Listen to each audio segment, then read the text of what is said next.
Primeiramente, bom dia para todo mundo. Eu queria dizer que é uma honra estar mediando essa mesa aqui.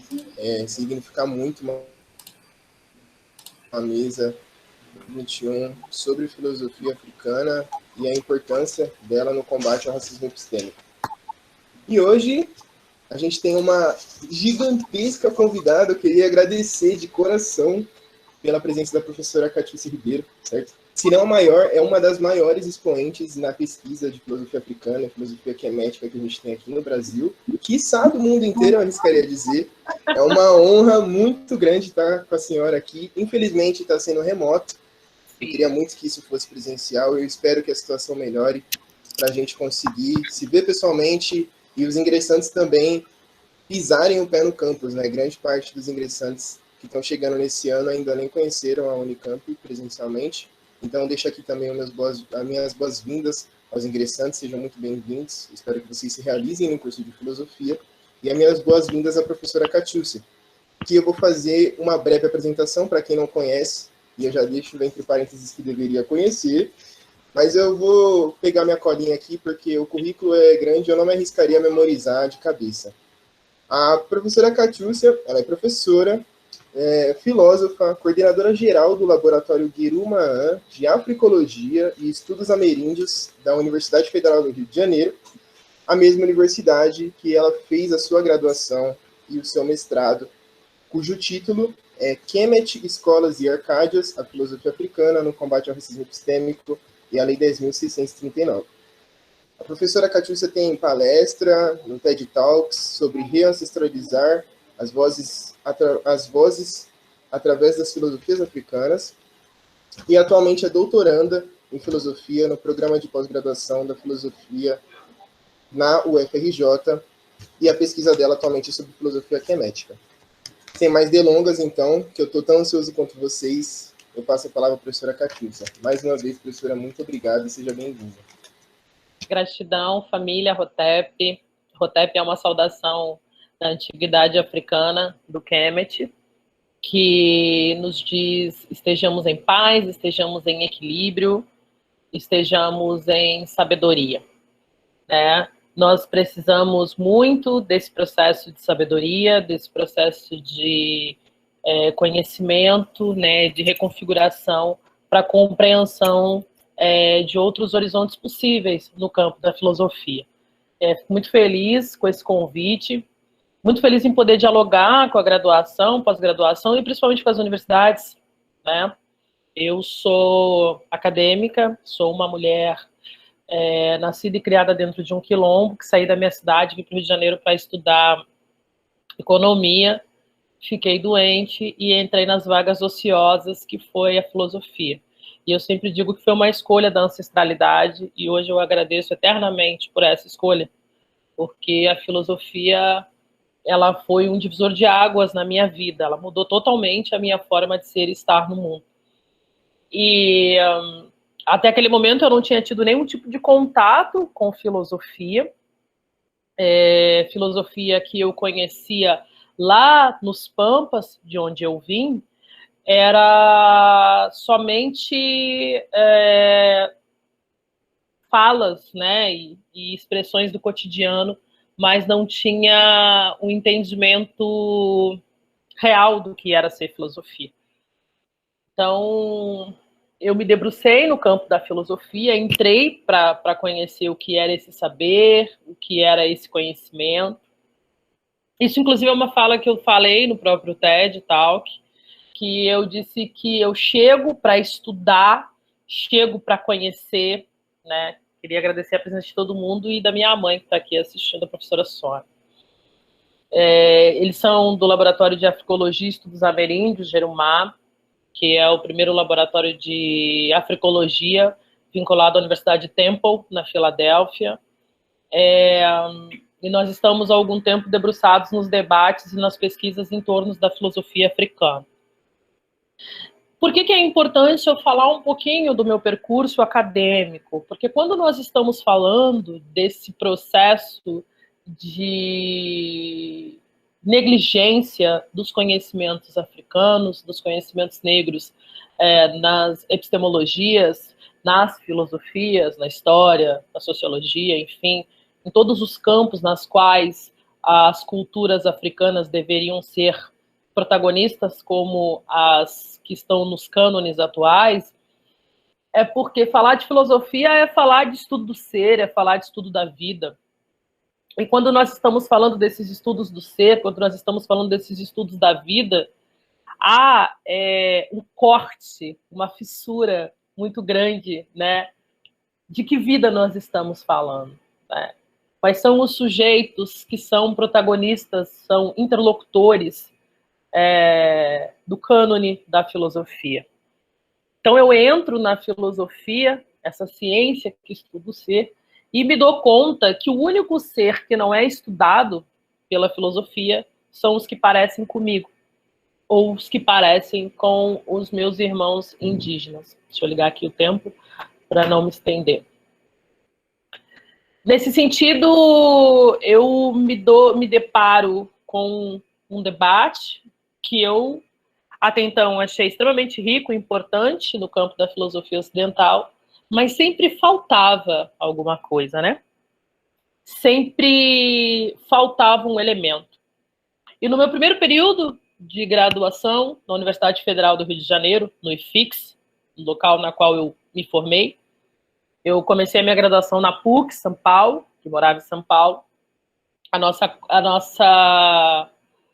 nossa bolsa ela é cortada, e aí eu tinha uns amigos aqui no Rio de Janeiro que me sugeriram vir para a UERJ, e aí eu perdi um prazo, alguma coisa assim, não lembro ao certo, e entrei na Universidade Federal do Rio de Janeiro, no IFIX. E no meu primeiro período, eu tenho um grande amigo que é historiador, e ele estava apresentando a dissertação de mestrado dele, que dizia: e se um herói grego fosse negro? Apresentando uma tradução que ele tinha feito do Édipo, né? Uma tradução na qual Jocasta, ao perguntar para o Édipo, me descreva seu pai. E Édipo, quando vai descrever o pai, ele fala... Édipo pede para Jocasta descrever, né? Me descreva meu pai. E ela fala: os olhos dele aos seus se assemelhavam, e sua pele era megas, como a sua. Rogério faz um aprofundamento maior no termo megas e chega, né, no original grego, que é melas, de melanina, né? O que demonstra um traço negroide, né, na figura de Édipo.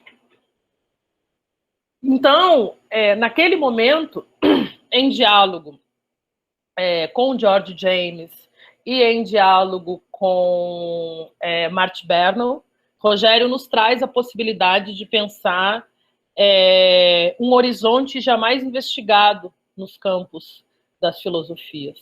A presença preta na história do mundo, na história da filosofia. Então, eu me debruço nesse debate e vou atrás disso, quero saber o que é isso, né? Estava no meu primeiro período de graduação, tinha acabado de sair de uma aula de metafísica muito boa, de Aristóteles, de um professor muito querido, mas eu queria saber mais, eu queria saber o que era isso. E fui atrás, me debruço, né, para ir atrás do que é filosofia africana. E aí eu pensei, bom, então existe, eu sempre gostei de filosofia antiga, sempre fui amante de Heródoto, sempre gostei dos pré-socráticos, né? E esse desejo com a filosofia, ele é estendido lá no Nietzsche, né? Por motivos óbvios, porque o Nietzsche, ele transita, né? Ele, inclusive, legitima um pouco a filosofia pré-socrática como uma filosofia possível.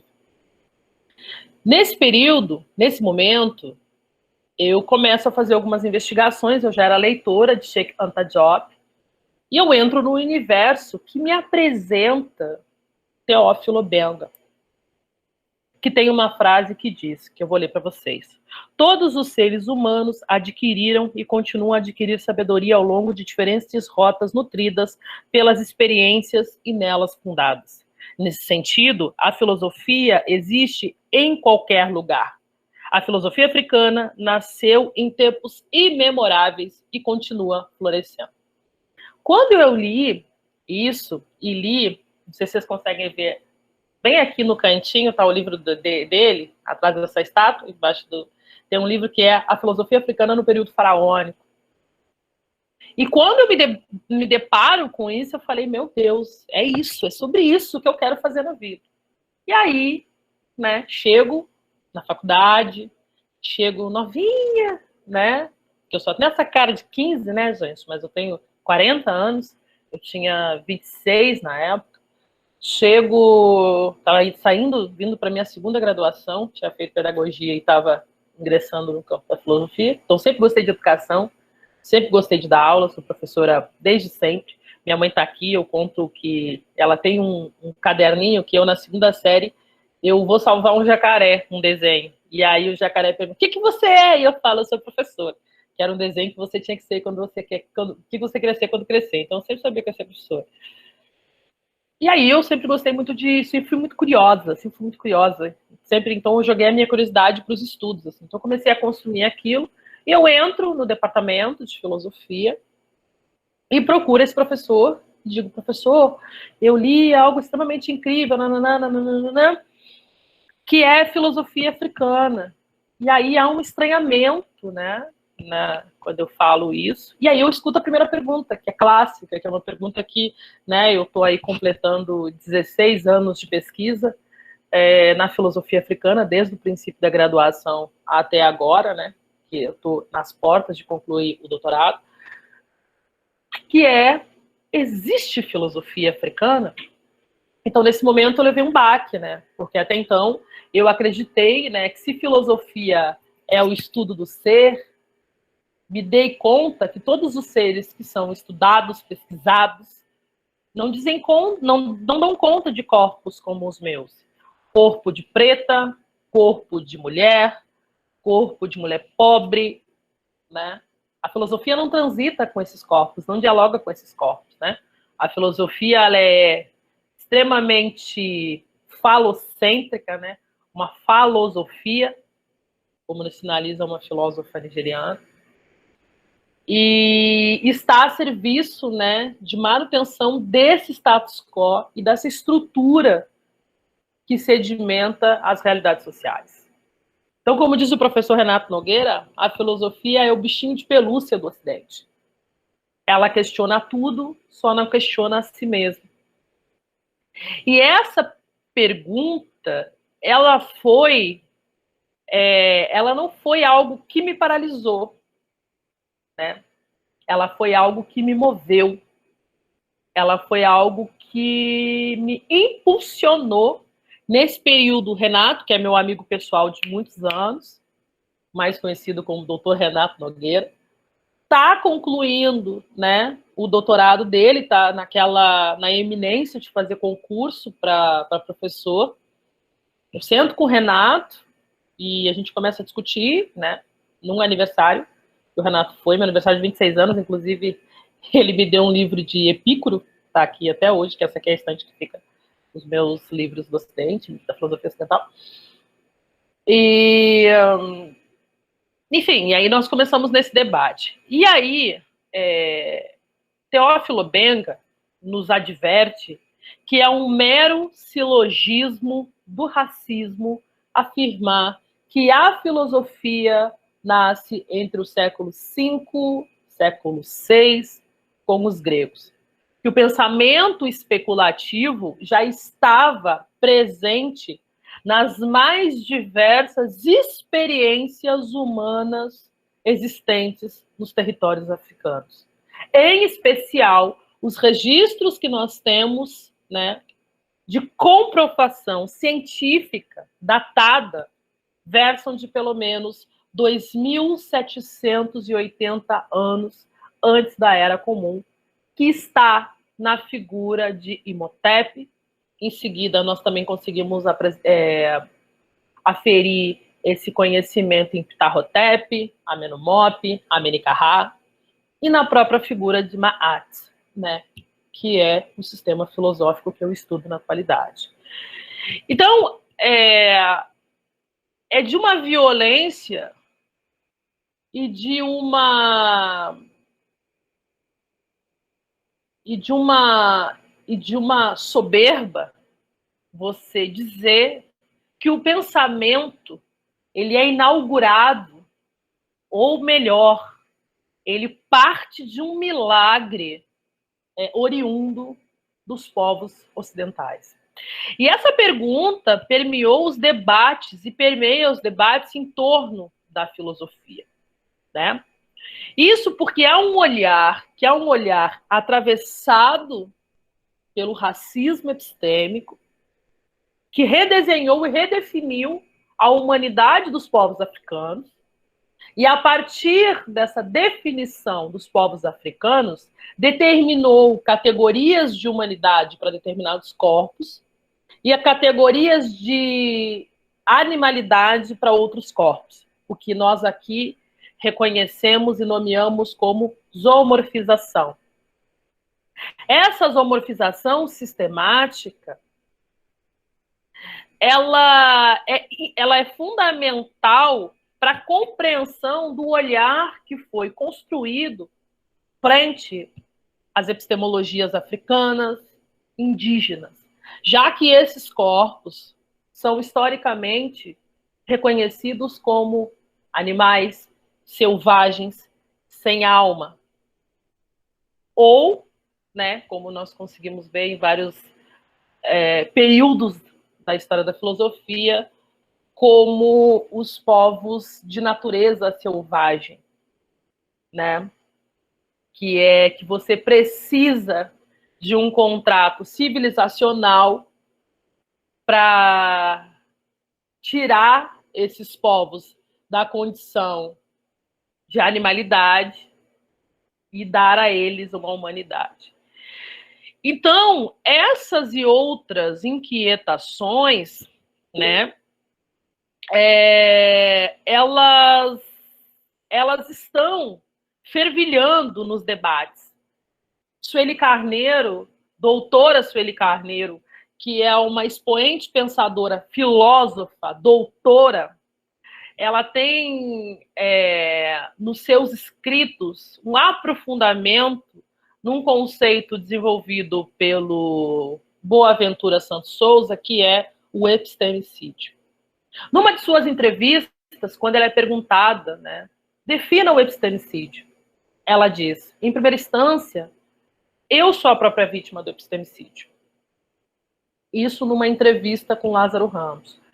E aí, o Lázaro Ramos pergunta para ela, mas por que, professora?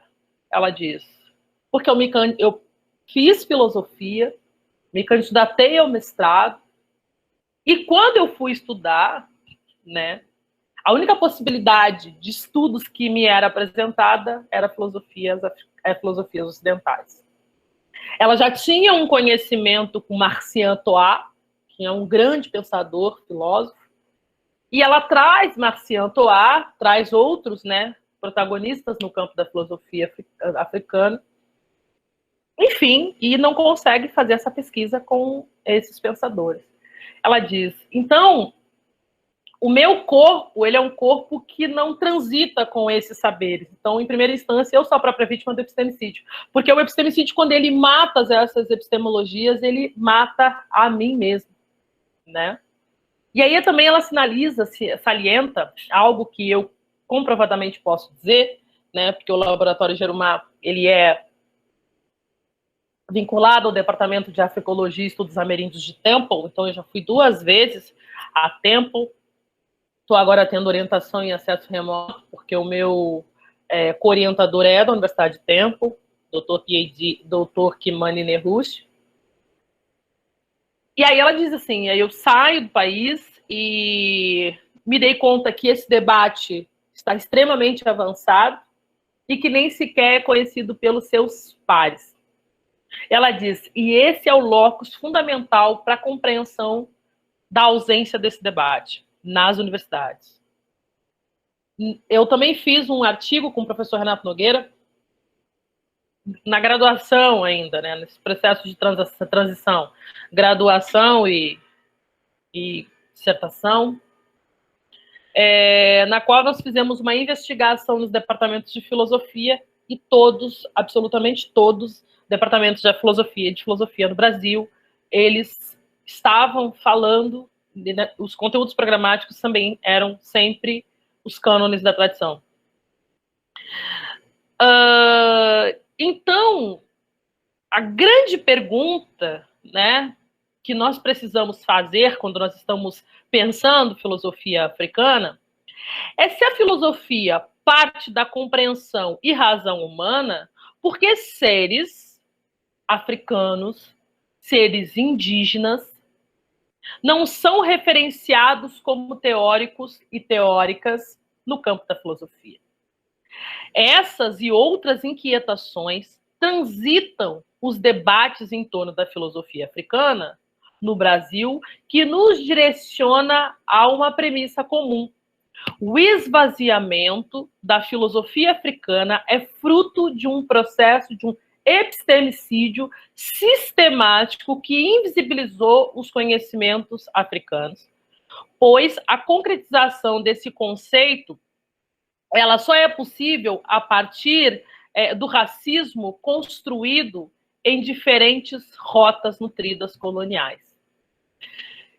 Então, nós conseguimos perceber que o epistemicídio ele não apagou, mas ele invisibilizou a presença desse debate nos campos da filosofia. Então, tem um filósofo sul-africano chamado Mongobe Ramose que identifica que esse processo ele começa na colonização e que nesse momento da colonização os seres africanos passam a não existir como sujeitos humanos e sujeitos históricos, né? E nesse momento caracteriza-se a sua morte enquanto sujeito e nasce o seu lugar enquanto animalização, enquanto animais, enquanto zoomorfização. Então, a partir dessa noção que nós conseguimos perceber, por exemplo, que quando Mongobe Ramose traz essa afirmação, ele está dizendo que a colonização ela estava ancorada em pelo menos 2 pilares. Essa fala de Ramose. O primeiro pilar é o pilar da... O primeiro pilar é o pilar da igreja. O segundo pilar é a filosofia. Primeiro pilar, porque você cai na crença que todo ser sujeito no mundo precisa ser evangelizado. E, em seguida, a filosofia, porque configura que tem sujeitos que têm alma, tem sujeitos que não têm alma, sujeitos que são animalizados. Um debate, inclusive, que também é trago pela professora doutora Marimbaane, em Urugu, quando ela diz que Platão cria do seu sistema de imaginação algo que é extremamente legítimo e válido para o pensamento filosófico. O grande problema mora em as afirmações desse autor serem totalizadas e se transformar como um valor central para todo mundo. A grande questão e o perigo que mora aí é que, porque nessa centralidade, você mata e você destitui modelos culturais que já estavam vigentes.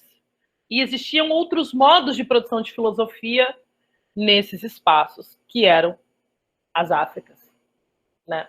Que eram os povos indígenas. Eu sempre vou fazer essa relação entre os povos indígenas e os povos africanos, porque Bell Hooks, em Olhares Negros e Representação, ela nos adverte que a relação entre os povos indígenas e os povos negros, ela é uma relação de cunho metafísico.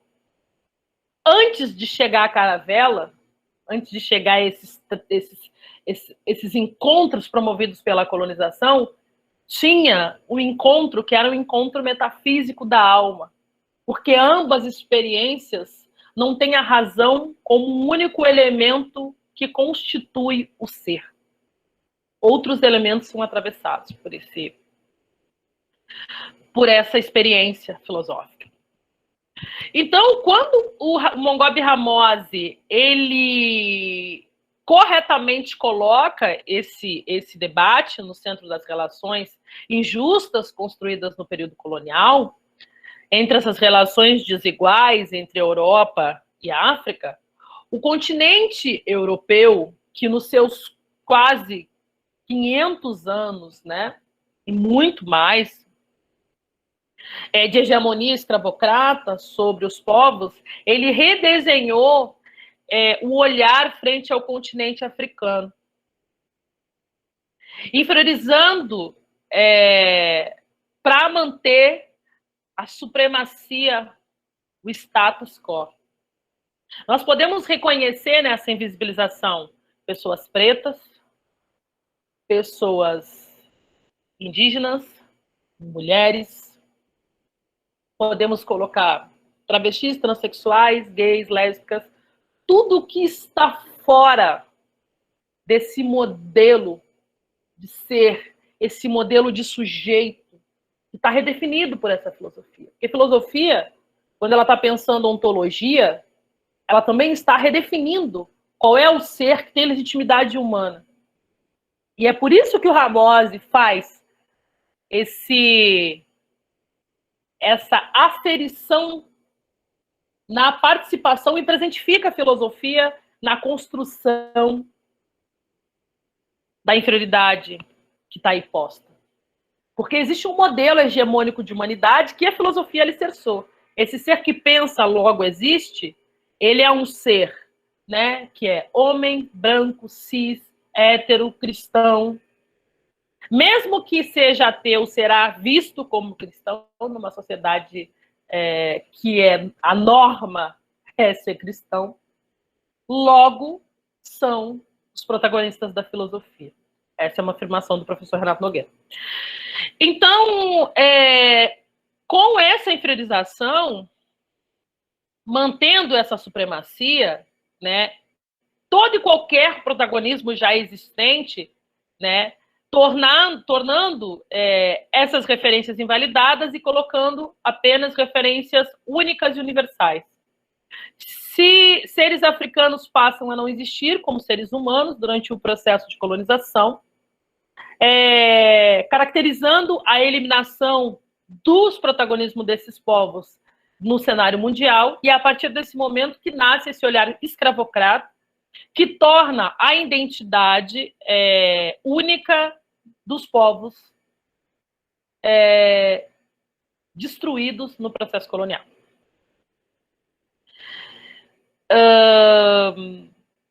Então, sendo essa apenas a porta de entrada e reconhecimento, que é seres animalizados. Por isso que Obenga fala que é um mero silogismo do racismo. Né? Se esses seres são animalizados, se esses seres não são vistos como sujeitos que têm capacidade cognitiva de pensar, que inclusive ele traz a afirmação aristotélica que o homem é um animal político, né? Que existe capacidades que os distinguem dos animais, e Ramose está dizendo, mas esse homem que Aristóteles estava apresentando não é o homem africano, porque o homem africano está naquele lugar de não pensamento, de não produção de pensamento, como as mulheres. Então, ele não pode produzir filosofia, porque ele não pensa, porque ele não tem capacidade cognitiva para a produção de filosofia. Então, a partir desse momento que se elimina qualquer atividade anterior ao processo escravocrata, porque o processo colonial, o processo escravocrata, ele é um marco, né? Ele é o marco que divide, né, antes e depois na história. E a história, ela se constitui, se configura, e as epistemologias e tudo está ancorado nesse marco teórico, nesse marco localizado na colonização, destruindo completamente o imaginário social e coisificando essas pessoas, deixando completamente desmotivado e construído numa miserabilidade física e mental. Então, dentro dessa análise, nós conseguimos entender que há uma ação proposital de inferiorização e que se coloca no centro do universo o Ocidente como possibilidade de pensamento. David Nicosi, doutor David Nicosi, que ele estuda Fanon, ele tem um vídeo muito bom no YouTube, que ele fala, por exemplo, que na era do iluminismo, na efervescência de pensar as relações sociais, as relações humanas, as relações civilizacionais, já existia quase 200 anos de escravização, e como que esses sujeitos não são colocados no centro para pensar as humanidades. E a resposta está nesse processo aí que eu trouxe. Então, eu achei aqui a afirmação, a citação do Ramos, quero falar para vocês direitinho. Diz assim: a colonização estava apoiada em pelo menos 2 pilares. Um deles era o pilar da religião, a inspiração e a crença que a fé no Deus de Jesus Cristo demandava que cada ser no planeta Terra deveria ser cristianizado, mesmo contra sua vontade. O outro era a ideia filosófica que somente os seres humanos do Ocidente eram, por natureza, dotados de razão, sendo assim a única e autêntica personificação da famosa afirmação aristotélica: o homem é um animal racional. É claro que essa posição filosófica sobre o homem contrariava a decisão de cristianizar, já que o cristianismo era diferenciado apenas para seres humanos. Então, essa visão, da história, ela é a visão que permeou, é a visão que passou-se gerações e gerações. Silvio Almeida, meu querido amigo, que eu acho que vai passar por aqui também, no livro dele, Racismo Estrutural, quando ele vai falar de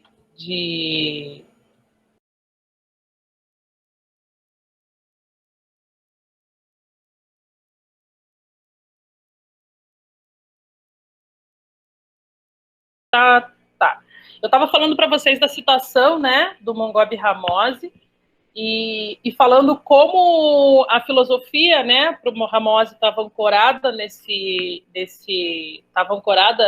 nessa premissa de violência colonial, e essa visão, né, eurocentrista da história, que durante muito tempo, e durante décadas, que vem perpetuando a inferiorização do sujeito negro frente ao sujeito branco. Nesse período colonial, esse pensamento de superioridade eurocêntrica penetrou na sociedade. E que, nesse processo, legitima todo um sistema exploratório que foi a escravização, e o epistemicídio, ele chega antes da bala, né? Então ele mata a história, mata a epistemologia e automaticamente mata o protagonismo dessas pessoas frente a esse lugar de diálogo, esse lugar de presença na história.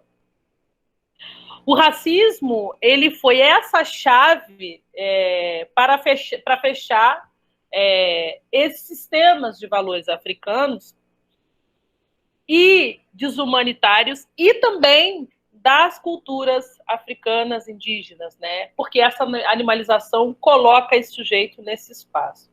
Então, nessa perspectiva, quando a gente está falando do racismo epistêmico, o racismo epistêmico, ele faz parte desse processo de negligência também da construção da filosofia, porque ele é esse pilar que se sustenta e afirma que outros modelos de experiências filosóficas não são válidos porque não estão definidos dentro dos conceitos legítimos de filosofia. Tanto que essa é o título, né, desse texto do Ramose, que é a legitimidade da filosofia africana. Então, é a partir dessa constatação que se chega à conclusão que o racismo epistêmico, ele é a materialização do epistemicídio, o racismo é a materialização do epistemicídio, porque ele inferioriza, invalida seus percursos históricos, culturais, religiosos, ideológicos, logo, filosofia. Então, quando nós voltamos lá na frente, que começou esse diálogo, se existe filosofia africana ou não, ao responder à pergunta que se inicia nesse ensaio, nós podemos afirmar que a filosofia africana é uma realidade. Nós podemos pegar, né, esse áudio que foi falado, olha que interessante, trabalhamos com a realidade. Quando você afirma que as mulheres, elas não precisam de nada, é porque as mulheres também estão colocadas nesse lugar de zoomorfização, e esse lugar de zoomorfização também constrói uma subjetividade atomizada, que só reconhece uma estrutura de pensamento ancorada na figura do seu sujeito branco, e que inferioriza ser sujeitos negros. Então, é totalmente invalidado o que eu estou falando, é totalmente invalidado o que as pessoas indígenas estão falando, porque, a priori, o nosso corpo não tem validação humana, então, automaticamente, não produz filosofia. Então, quando você afirma que as mulheres não têm direito a nada, você está operando dentro dessa lógica de violência epistêmica, porque se você mata uma história, você mata a definição desse sujeito, o que você vai apresentar sobre ele depois? Então, negar a filosofia, a presença de filosofia nos currículos de filosofia, nos departamentos de filosofia, a presença da filosofia, ainda hoje, você discutir nos departamentos de filosofia se existe filosofia africana ou não, é silogismo racial. Que, como diz meu querido Silvio Almeida, constrói o racismo que estrutura as sociedades vigentes. E nós, como bons filósofos, eu aceitei porque eu adoro sempre estar em diálogo com os filósofos, fui do CAFIL, da FRJ, eu adoro filosofia, adoro o CAFIL, acho que para mim é o lugar que me dava oxigênio na universidade. Porque era difícil aquele lugar.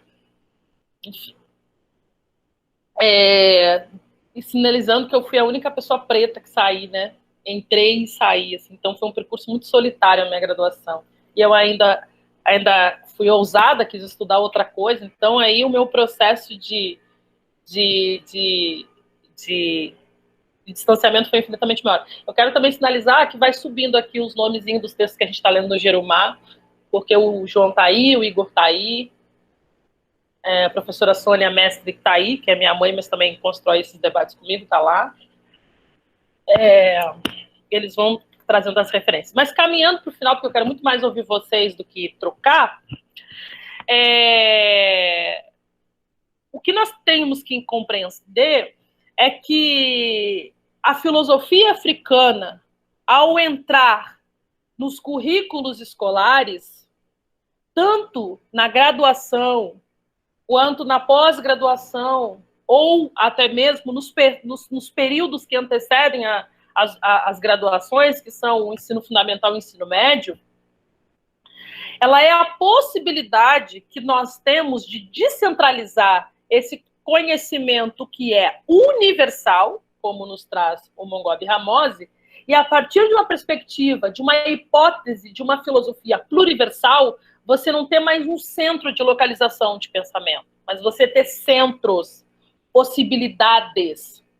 E é nesse momento que o Ramose te convida a pensar uma pluriversalidade, que são perspectivas plurais, né, entendendo que o universal ele vem desse traço do latim de unus.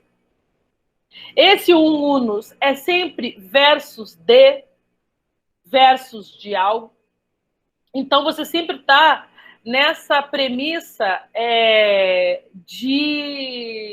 dicotômica da realidade. Então, com a pluriversalidade, como nos apresenta o Ramose, você tem, né, considerando que o universal pode ser lido como uma composição do latim unus versus de, fica claro que essa noção de uma filosofia universal, ela está a serviço de manutenção de um único pensamento hegemônico da filosofia. E essa contradição, se tem um, o outro não é. Se tem um ser que pensa, o outro não é sujeito. Se tem um modelo de filosofia, antes não existia filosofia. Mas essa contradição, né, este que parece ser o sentido dominante do universal, mesmo no nosso tempo, essa contradição ela é totalmente repulsiva à própria lógica. Então, uma das maneiras de resolver o debate em torno da filosofia, e aí não pode ser esse debate raso, se existe filosofia africana ou não, porque isso já está dado, comprovado, e eu sempre falo para os meus alunos que estão aqui, contra papiros não há argumento, e está lá escrito nos papiros mais antigos, né? Não estou afirmando que a filosofia nasceu na África, mas os tratados filosóficos que pensam o ser, o sujeito, as realidades, o queper, que muito depois a gente vai ver na figura de Heráclito como devir, que é esse vir a ser em constante movimento, aprender, amar, recriar e aprender. Essa noção de eterno retorno que está no próprio Sankofa. Eu que fui aluna do querido Roberto Machado, que tem uma frase que quando ele estava dando de Nietzsche, ele dizia: se isso é a vida, então outra vez, que eu possa me sentir vivo e viver novamente. Isso é Sankofa. Isso é Sankofa. É a ancestralidade. Então, a pluriversalidade, ela é a possibilidade de, como o Renato nos convida, de denegrir, empretecer, enegrecer, pensando uma hipótese de filosofia que seja ancorada nas experiências múltiplas da própria realidade filosófica. Então, não dá para você pegar uma premissa filosófica racional e dizer que é a única possibilidade de construção de filosofia. Que a descaracterização do mito para o logos é a única possibilidade de construção de filosofia. Porque o mito, por uma perspectiva filosófica africana, ele compõe a realidade. Ele faz parte do construto social que sedimenta as culturas africanas. Então, esse logos, como traz o professor mestre João Paulo, esse logos da colonização, ele é também um logos de aferição de legitimidade desse povo, que se entende como primazia do saber. Então, a filosofia africana ela entra como possibilidade de instituição dessa hegemonia, pensando que existe um modelo, mas não existe um modelo no singular, existe modelos no plural. E que cada experiência cultural tem o seu modo de produção de filosofia. Então, o objetivo, né, do nosso encontro é apresentar a filosofia como uma área destituída dessas respostas consensuais, estabelecendo um diálogo que, em caráter crítico, assim como o potencial de problematizar sistematicamente o pensamento, contribuindo para questionar essas versões hegemônicas da filosofia e na filosofia. E isso tem várias esferas. Para as pessoas pretas que estão na filosofia, para as pessoas indígenas que estão na filosofia, para as mulheres que estão na filosofia, esse reconhecimento promove uma outra missão histórica. Porque você se sente protagonista, você se vê dentro dessa perspectiva filosófica. Você se sente pensador, você se sente filósofo. Isso para mim foi um alívio, porque durante muito tempo na graduação eu pensava, gente, eu não sei fazer filosofia, não sei pensar, não sei construir filosofia. Mas é porque eu também acredito que filosofia ela tem que te atravessar. Ela tem, como diz as filosofias africanas, cardiografar. Bater certo, bater pulsante. Então, a filosofia africana, ela é um outro modo de filosofia, uma outra sensibilidade filosófica, um outro paradigma em que coloca a reflexão filosófica a partir de uma dimensão antropológica diferente, mas procurando, ao mesmo tempo, como todos os povos no mundo, os mesmos elementos constitutivos do ser. A filosofia é atravessada pela cosmosensação, como nos apresenta a pensadora Oyeronki, que é, na filosofia ocidental, eu penso, logo existo. Para a filosofia africana é eu sinto, logo coexisto. Essa relação de sentir não abandona a racionalidade, isso é muito importante. Só que não há uma hierarquia de como essas relações e como essas premissas elas conversam, né? Como diz o filósofo aqui do Brasil, que eu gosto muito, né? Que eu identifico como um pensador da filosofia, o Negro Bispo, são essas confluências filosóficas que constroem um outro modelo de filosofia. Então, a filosofia africana ela é atravessada por essa cosmopercepção, porque ela é uma filosofia que tem como partida uma perspectiva coronária, uma cardiografia do saber, na qual os elementos sensoriais compõem a coexistência do sujeito, o intelecto. E é apenas e a racionalidade é apenas mais uma construção. Não há um eu que pensa, mas um nós que coexiste. E abandona e se desloca completamente da cosmovisão ocidental sobre a África, porque compreende que vem de outros horizontes, outras perspectivas que se abrem. Então, a filosofia africana ela está ligada na maneira como nós sentimos, para entender essas dimensões que são inerentes uma à outra. É preciso sentir, reconhecer no corpo-território a presença viva da filosofia. E esse corpo-território, ele chega no Brasil com os nossos ancestrais, que trazem a geografia de reconhecimento desse processo filosófico e explodem aqui em outras possibilidades de filosofia. Então, negar essa filosofia é você ser agente do epistemicídio. E isso é algo que precisa ficar muito bem entendido, né? Porque não há não há algo que não seja apenas esse epistemicídio, como traz a professora Sueli Carneiro, que constrói, devido à colonização, uma colonização também cognitiva, que tem no epistemicídio a consagração desse racismo estrutural. Então, esse epistemicídio é o assassinato, o silenciamento deliberado das epistemologias e bases cognitivas que não sejam de matriz europeia. Então, a filosofia africana ela traz esse portal que nos ajuda ao redefinir a história que foi nos contada, como diz o Samba da Mangueira, meu bem, deixa eu te contar a história que a história não conta, rompendo os grilhões do século XV e reconhecendo um outro modelo de filosofia que não é esse modelo hegemônico. E aí você chega na afirmação de Marcian Toa, que era o filósofo que Sueli Carneiro queria estudar, que diz: o filósofo precisa ter a coragem de romper com o absoluto, com esse pensamento absolutista, esse pensamento racista, esse pensamento misógino, esse pensamento que estrutura e sedimenta as bases de violência que estão ancoradas na filosofia. Por isso que Renato Nogueira diz que filosofia é o bichinho de pelúcia do Ocidente. Ele não empresta, não dá, não dialoga. Então, para finalizar,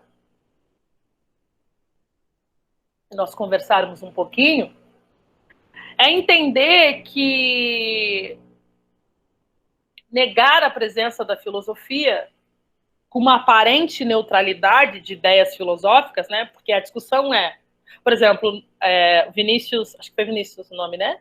Vinícius, quando foi me apresentar, falou da dissertação. Na dissertação, por exemplo, na Lei 10.639, a filosofia não fez parte da construção da lei. Por quê? Porque a filosofia se pressupõe neutra.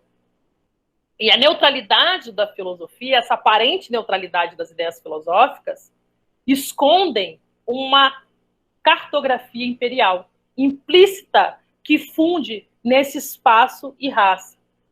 E aí tem o racismo como forma de esquecimento, condenação, racismo epistêmico, e muitas outras formas que estão mais disseminadas do que frequentemente se pensa.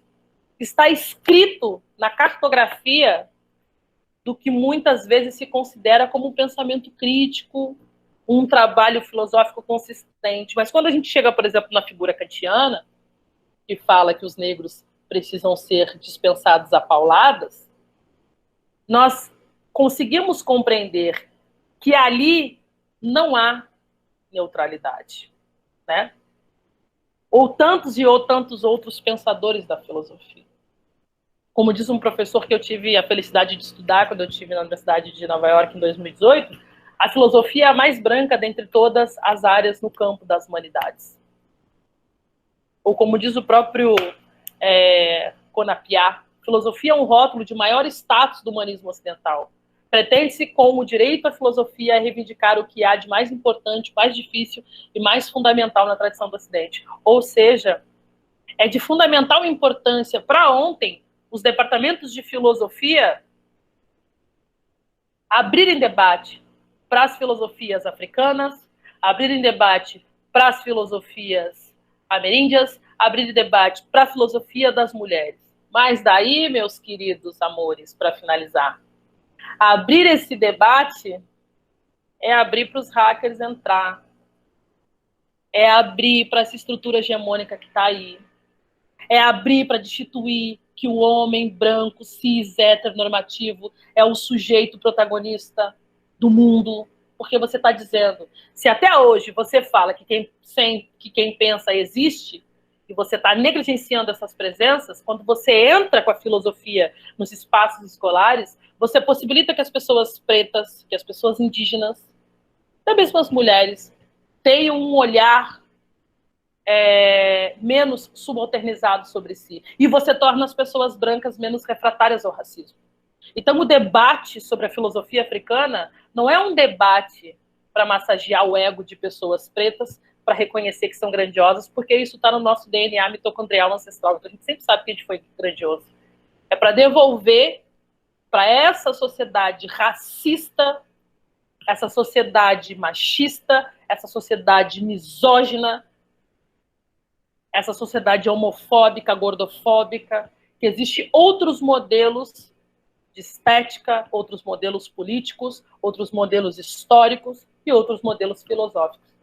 Então, a filosofia africana é um convite, porque a África é muito generosa, nem pensa só a si mesma, né? Pensa numa mudança estrutural, pluriversal e principalmente de um outro status quo. Obrigada, meus amores.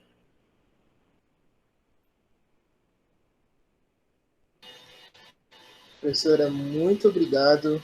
Eu me sinto muito honrado. É um misto de sensações que eu tenho agora, porque eu não esperava que isso fosse acontecer, mas ao mesmo tempo não é novidade que o evento que aconteceu na sua mesa tenha acontecido. Primeiro, novamente eu peço desculpas à senhora, mas eu agradeço também a sua imensa disponibilidade, aliás, melhor reformulando, a sua imensa disposição de continuar na mesa e terminar o seu raciocínio, porque é histórico o que está acontecendo e representa muito, não só para o curso de filosofia da Unicamp, mas para todo o curso de filosofia do Brasil. Então, eu agradeço de novo. Eu sou suspeito para falar, porque eu estou lendo o livro do Renato Nogueira, eu estou gostando muito, então eu vim aqui cheio de perguntas, assim, se eu pudesse eu ia ficar fazendo várias perguntas para a senhora, mas eu acho que então a gente abre agora para perguntas. Se ninguém tiver pergunta, eu vou fazer as minhas, sinto muito. Não, brincadeira, por favor, mandem no chat quem tiver pergunta. Se vocês quiserem também, sintam-se à vontade para levantar a mão, e aí eu peço que sejam organizados nesse sentido, levantem a mão, eu passo a palavra, se vocês quiserem, se sentirem à vontade, abrem o microfone e façam a pergunta à professora. Eu vi que algumas pessoas levantaram a mão aqui. A Graziele, se eu não me engano, foi o primeiro, então eu passo a palavra à Grazi. Por favor, Grazi. Oi, gente, bom dia. Queria primeiro agradecer, assim, Catiúcia, que, assim, Catiúcia Ribeiro, você é um ícone para mim. Eu te acompanho nas redes sociais, então te ver, assim, numa sala do Meet é um negócio tão, como o Vini disse, né? É um misto de sensações. Eu tô, assim, muito honrada, porque a sua fala foi incrível, é uma pena, né, que a gente tenha que ter passado por tudo isso. Faz 2 semanas que a gente está nesse esquema de calorada e não tinha acontecido nada até agora, então foi assim, muito evidente, né, o que está acontecendo. Eu também queria agradecer ao Vinão e a Rena, todo mundo do Café, porque, gente, sério, sem condição essa mesa, assim, sem condição. Eu gostei muito, muito, muito da sua fala, todos os pontos que você tocou, assim, todas as referências que você trouxe, e eu tenho acompanhado, assim, o seu trabalho há um tempo, né? Há 2 anos atrás, quando o Luiz Thiago Dantas, né, foi para a Unicamp, a gente teve uma conversa muito bacana também, ele também falou bastante de você, foi muito massa. Eu tenho muitas questões, muitas questões. Ai, que ótimo, gente, que minha ótimo. pequena folha de anotação, né? Eu sou uma pessoa que eu adoro que pergunte. Para mim, a maior frustração é professora de filosofia. Eu posso estar aí, né, em evidência, mas eu sou professora de filosofia. Então, eu fico muito chateada quando eu falo e as pessoas ficam assim, sabe, me dá um misto, assim, até de, sei lá, de frustração. Então, podem perguntar, podem falar. Acho que a gente precisa trocar, oxigenar as nossas ideias. Sim, eu espero que, assim, as minhas perguntas não te frustrem. Porque eu já tive contato com algumas das referências que você usou, assim, então as minhas perguntas não são tanto teóricas, assim, eu queria saber um pouco mais da sua experiência, sabe? Tipo, como foi o acesso que você teve a esses materiais que você estava trabalhando no mestrado, no doutorado, e também como foi o acolhimento dessa sua proposta de pesquisa na academia, assim.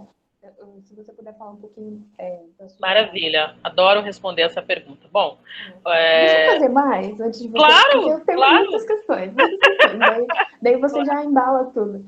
Tá. E eu fiquei muito curiosa, porque eu já ouvi você falar sobre o mulherismo, né? A mulherismo. E daí você citou a Bell Hooks. Daí você falou dela, daí eu queria saber como é a sua relação com essas feministas negras, principalmente norte-americanas, né? Mas também as brasileiras, né? As Jolie, por exemplo. E outra coisa que eu queria perguntar, eu ia fazer outra, mas eu vou fazer essa. Que você falou sobre os agentes do epistemicídio. E eu fiquei pensando também num outro lado, né? Que são os coniventes. Né? Como que isso funciona na academia, assim, que na Unicamp a gente tem isso muito evidente, né? Como o cânone todos os nossos professores são especialistas. Todos os nossos professores são brancos, para a gente conversa, não é um departamento muito grande, mas ainda assim. Todos eles são especialistas em filósofos brancos da Europa, assim, nem, acho que nem nos Estados Unidos, sabe? Então, eu queria saber que você falasse um pouco sobre essa questão da conivência com o epistemicídio, né? Como que está funcionando isso na sociedade em geral. E, de novo, muito, muito obrigada. Foi uma palestra incrível. É uma pena, né, que a gente tenha que estar assim. Eu ia me sentindo honrada de estar aqui na sua presença. Muito obrigada. Obrigada eu, Graziela. Bom, a primeira pergunta, ela dialoga com a última, né? Eu fiz graduação no IFIX e o meu encontro com a filosofia africana, como eu disse aqui para vocês, foi no primeiro período, né? Então, naquele momento, ainda não tinha muita coisa, muito material produzido no Brasil. Então, alguns materiais eu traduzi, outros materiais o professor Renato traduziu. E o Renato, eu lembro que a gente, numa conversa assim, de amigos, ele falou: Kátia, vou aproveitar que eu sou doutor já e vou dar um gás aí nesse escrito, vou dar uma chancela. Ela tinha acabado de passar para a Rural também. Vou dar uma chancela nesse trabalho e depois tu explode. O Renato foi a pessoa que, inclusive, não me deixou sair da filosofia, porque eu tinha um desejo enorme de abandonar esse curso. Porque como eu não me via, não me atravessava, e para mim era tudo muito violento, e essa estrutura que tu disse era muito violenta. Eu sempre fui essa mulher, eu sou nascida e criada dentro de um quilombo, e sou nascida e criada dentro de um terreiro. nunca vivenciei outra espiritualidade. Minha mãe deu bori grávida. Então, isso sempre permeou a minha realidade. Então, eu sempre fui essa mulher preta, de turbante, toda colorida, cheia de fio de conta, que ia para a graduação e ainda questionava os professores brancos sobre filosofia. Né? Então, tipo, eu sempre fiquei muito estigmatizada na universidade, tipo, ai, lá vem ela, sabe? Tipo, ah, que saco. Eu lembro quando eu levantava a mão, os meus colegas falavam, de novo, ai, que saco. Tem uma história muito legal, que uma vez eu estava dormindo numa aula de um professor que dá filosofia brasileira. E eu, tipo, muito cansada, eu tinha chegado do pagode, fui para a aula era 6 horas da manhã. Quem dá aula às 7 horas da manhã? Hoje eu dou aula às 7 horas da manhã, nem posso mais fazer essa crítica. Mas enfim, né? Cheguei do pagode, cansada. Aí cheguei lá, o cara começou num blá blá blá, e falando mal de África. E eu dormindo. Do nada, parecia um poltergeist, eu acordei, me sentei, e ninguém entendeu nada, porque falou isso das pessoas assim, tipo, essa mulher tava dormindo, e essa mulher acordou agora aqui para questionar o homem. Eu falei, não acredito, e eu falei bem assim, e até hoje ele passa por mim, e depois isso teve um ônus, né, porque foi ele que avaliou a minha primeira prova do mestrado, eu tenho certeza que foi ele que reprovou, porque eu fiz 4 vezes o mestrado, e ele só aprovou na última vez quando eu coloquei um autor ocidental.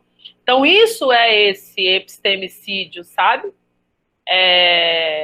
O Igor. Isso é o epistemicídio, porque esses corpos dessas pessoas brancas na universidade, elas também carregam os seus valores, os seus saberes, as suas formas de percepções de mundo. Então, não há neutralidade nessas, nem tampouco imparcialidade, né? Nessas relações. Então, sempre foi muito violento para mim esse processo. Então, era um período muito solitário. Mas eu tinha a figura do Renato e eu tinha a figura do meu querido amigo, companheiro dessa jornada inteira, que é o professor Rafael Adoc Lobo, né, que é o meu orientador até hoje, agora se afastou do departamento, me deixou com o professor Wallace. Mas eu comecei essa investigação, sempre fui muito curiosa, comecei a ler. Nesse meio tempo, chega no Brasil os debates em torno da afrocentricidade, na figura do Dr. Molefi Keti-Achante. Nesse período eu conheci o Dr. Molefi Keti-Achante, eu já era cria do Abdias, né? Eu tinha relação com o Abdias, pessoal, de ir lá estudar com o Abdias e tal. Tem um documentário que eu fiz até o último dele em vida, eu tô lá sentadinha do lado dele, conversando com ele. E aí ele sempre passava isso para nós, assim, né? Cria, junto com os irmãos do Denegri, que era um coletivo da UERJ, um coletivo de pessoas negras, que tem uma sala na UERJ. Então, e na minha geração, era uma geração que só construía política em coletivo, em grupo. Então, por isso que o espaço do Café era muito importante, por isso que esses espaços, porque eram os nossos quilombos que a gente conseguia, né, oxigenar, sabe? Então, nesses momentos eu fui buscando, Mestre Abdias foi dando umas pistas, a própria Elisa Larquim, sua companheira, trazendo outras pistas, né, porque é ela quem traduz a afrocentricidade. Nesse meio tempo, eu vou a São Carlos, participo de uma conferência com um professor americano que vem e traz mais. Então, eu fiz uma graduação sempre estudando por fora. Sempre estudando por fora, sempre estudando por fora. Tenho muito orgulho de mim, tenho muito orgulho de dizer que eu sou a primeira pessoa na Universidade Federal do Rio de Janeiro que faz uma monografia exclusivamente com autores africanos, né, na primeira vez na história da universidade. Agora, recentemente, a universidade aprovou as disciplinas de filosofia africana, quase uma década depois, e me fez um agradecimento público, né, dizendo a professora Catiúcia foi a pessoa que abriu esse debate aqui na universidade, foi a pessoa que trouxe esse debate, foi a pessoa que provocou o departamento, sempre chamou esse curso de racista, né? E hoje a gente tem um núcleo de... nós temos uma... Como é que se chama? No programa de pós-graduação, nós temos uma linha de pesquisa que se chama Raça, Gênero e Filosofias Descoloniais, né? No departamento temos o Gerumá, que é uma realidade, né, que são 7 núcleos de pesquisa, tem 77 pesquisadores. Eu coordeno o laboratório geral, mas também coordeno o REQUET, o Laboratório de Filosofia Antiga. Só que ainda nós temos esse pequeno hiato, né? Não temos professores negros no departamento de filosofia até hoje. Então, assim, para discutir filosofia africana, você precisa contratar pessoas negras. Tem que ser professores negros para falar sobre isso.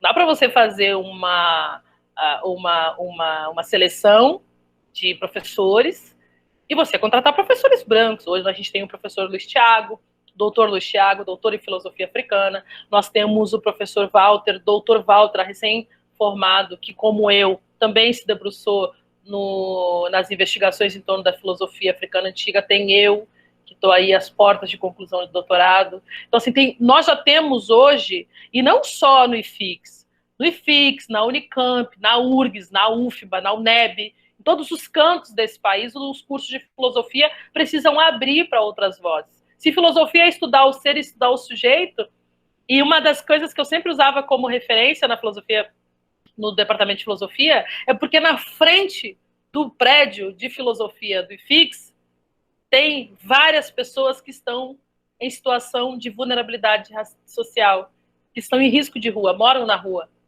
né? E aí eu entrava na universidade e dizia que vocês estão fazendo filosofia para quem?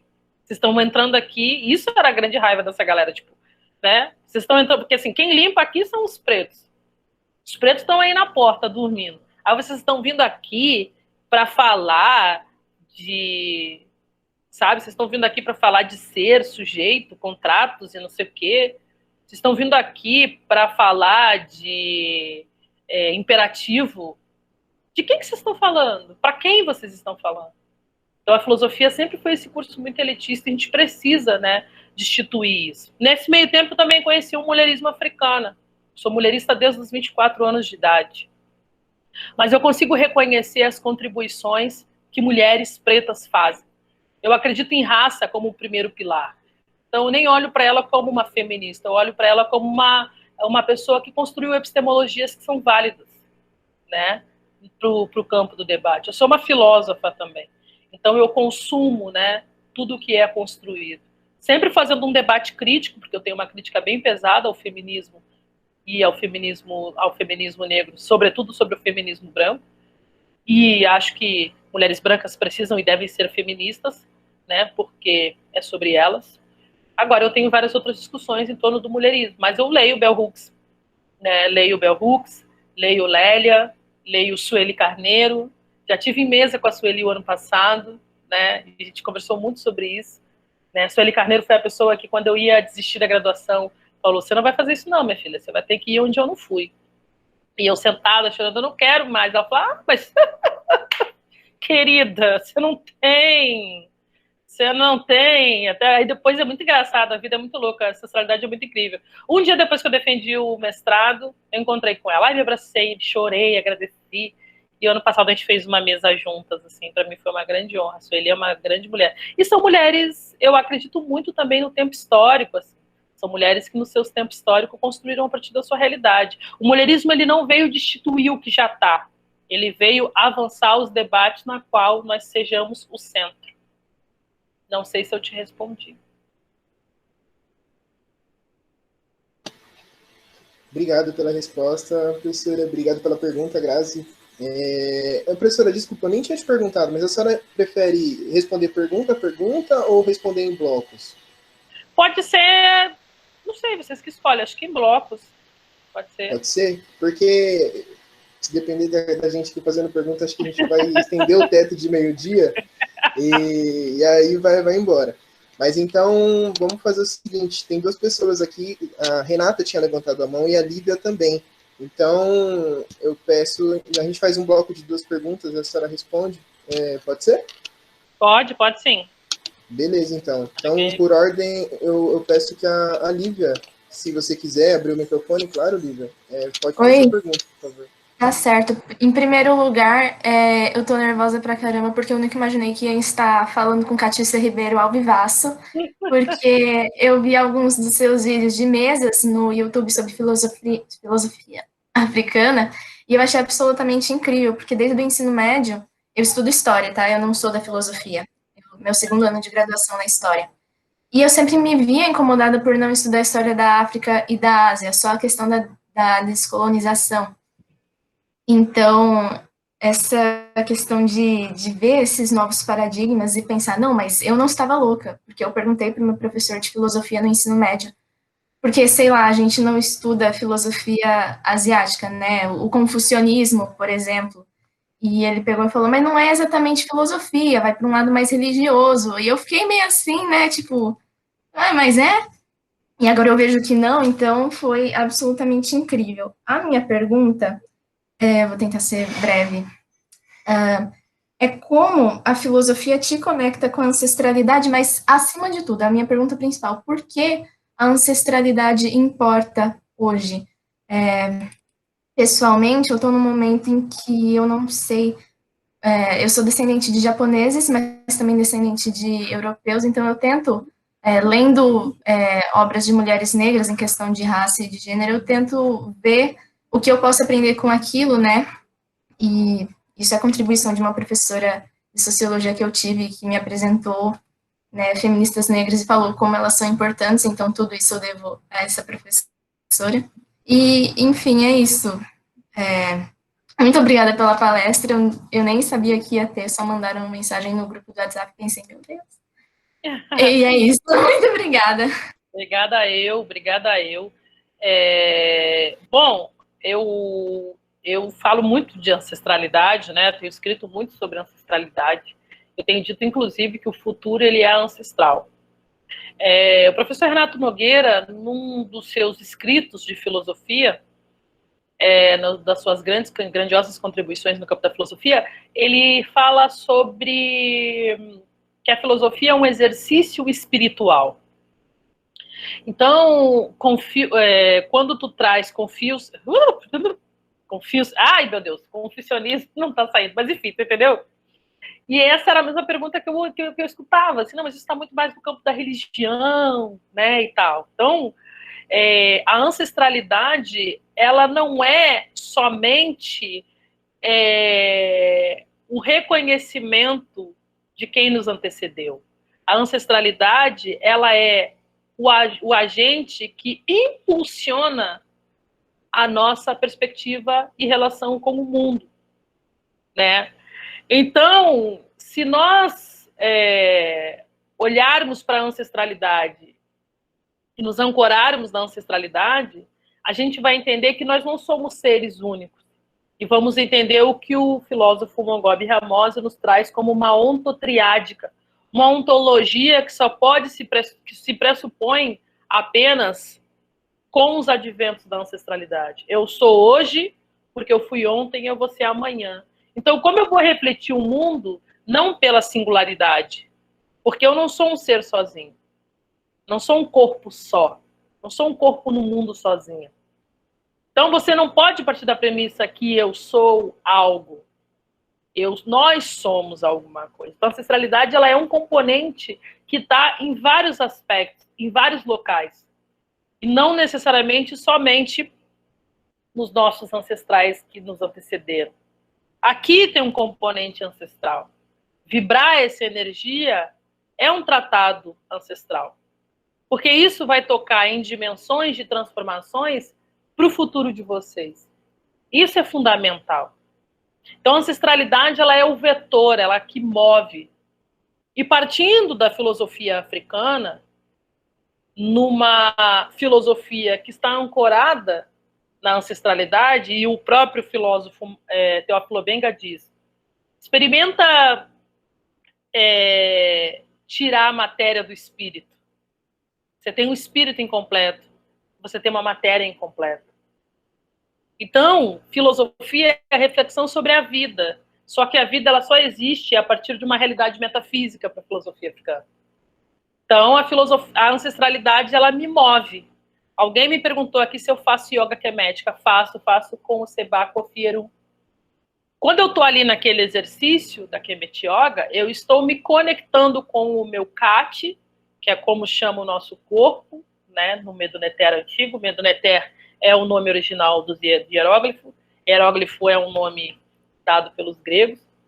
Quando eu estou nesse movimento de conexão, eu estou me conectando com tudo que está, porque todos os elementos são importantes na construção da realidade. Tanto que tu vai ver nos tratados antigos que não existe seres humanos, existe seres vivos. Você vai olhar o papiro que fala de alma, a alma é um falcão com um rosto humano. Porque essa relação, elas são sempre em confluência. É isso que o maravilhoso Ailton Krenak nos trouxe agora em Ideias para Adiar o Final do Mundo. que é um dos livros que todo mundo deve ler, como O Amanhã Não Está à Venda, porque o Krenak, ele é de uma lucidez fora do comum, porque ele diz assim, para que esse mundo não acabe, a gente vai ter que mudar o modelo de humanidade que está aí próxima, que está aí posta. Se você não entender que a natureza faz parte de ti, que humano tu é? Se tu não entender que o rio é tua tia, que humano tu é? Isso é filosofia ancestral. Isso é filosofia africana. Inclusive, ele sinaliza, né, no Ideias para Adiar o Final do Mundo, que os africanos têm entendimento do que ele está tentando dizer. É isso que Bell Hooks disse lá atrás.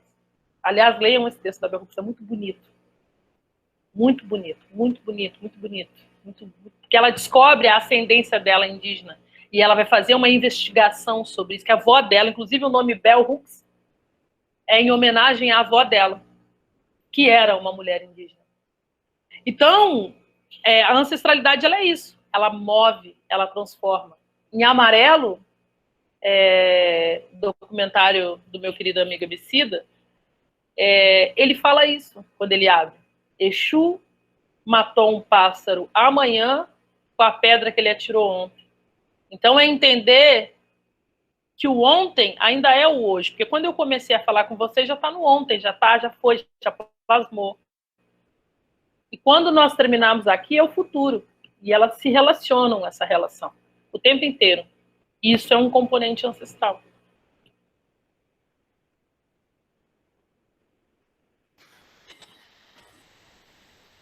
Muito obrigado de novo. Não desperdiça uma frase, é impressionante. Professora, eu vou passar a palavra para a Renata. Ela tinha mandado uma pergunta no chat, mas... Renata, por favor, se você quiser abrir o seu microfone, você escreveu que estava no trabalho, mas, por favor, se você quiser, vou esperar aqui ela responder. Aí. Oi, professora, tudo bem? Pessoal, tudo jóia? Bom dia. Eu vou falar bem rápido, porque eu tô num banheiro. Eu tô trabalhando hoje, eu tô ouvindo. E daqui a pouco eu tenho que voltar para minha área, tá? Mas eu fico muito contente. Eu sou, assim, também uma seguidora, uma fã sua, professora. Eu fiz o curso de filosofia, introdução de filosofia africana. E, assim, eu aprendi muito. E aí eu acho que esse curso fez sentido para minha vida, né? Eu acho que, assim, os meus amigos da filosofia que me conhecem, então, eu estou fazendo a minha segunda graduação, a primeira era da área da saúde, que hoje estou trabalhando, porque eu sou enfermeira. E aí, assim, a primeira minha graduação, ela foi muito tranquila, né? Porque era um curso que era muito mulheres, você tinha essa questão do cuidado, né? Eu não tinha percebido algumas coisas. Mas quando eu entrei na filosofia, primeiro que eu nunca chorei tanto na minha vida. Eu chorei muito, porque eu me sentia, assim, muito excluída, né? Então, os seus relatos me deixam até emocionada, porque eu, de qualquer forma, teve uma época que eu falava assim, eu não quero mais isso pra minha vida, porque tá me trazendo muito sofrimento. E aí, assim, desisti da filosofia, fui fazer pedagogia, e eu acho que eu retornei uns 2 anos, mais ou menos, atrás, quando eu entendi o porquê que eu tava sendo excluída. Que muitas vezes eu me sentia, eu falei, gente, eu não sei escrever, eu não sei o que é filosofia, então, na vida, né? Mas eu acho que como mulher preta, a gente aprende que os desafios, eles são bem maiores.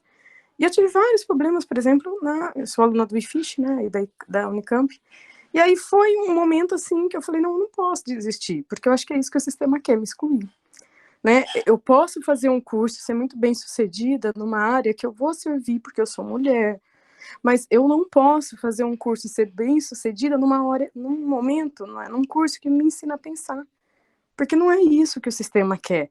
E aí, assim, eu acredito, né, conversando com outras pessoas, que a gente tem essa questão muito forte dentro da filosofia, de que a gente é muitas vezes ensinado a reproduzir. Eu sempre falo isso para meus amigos.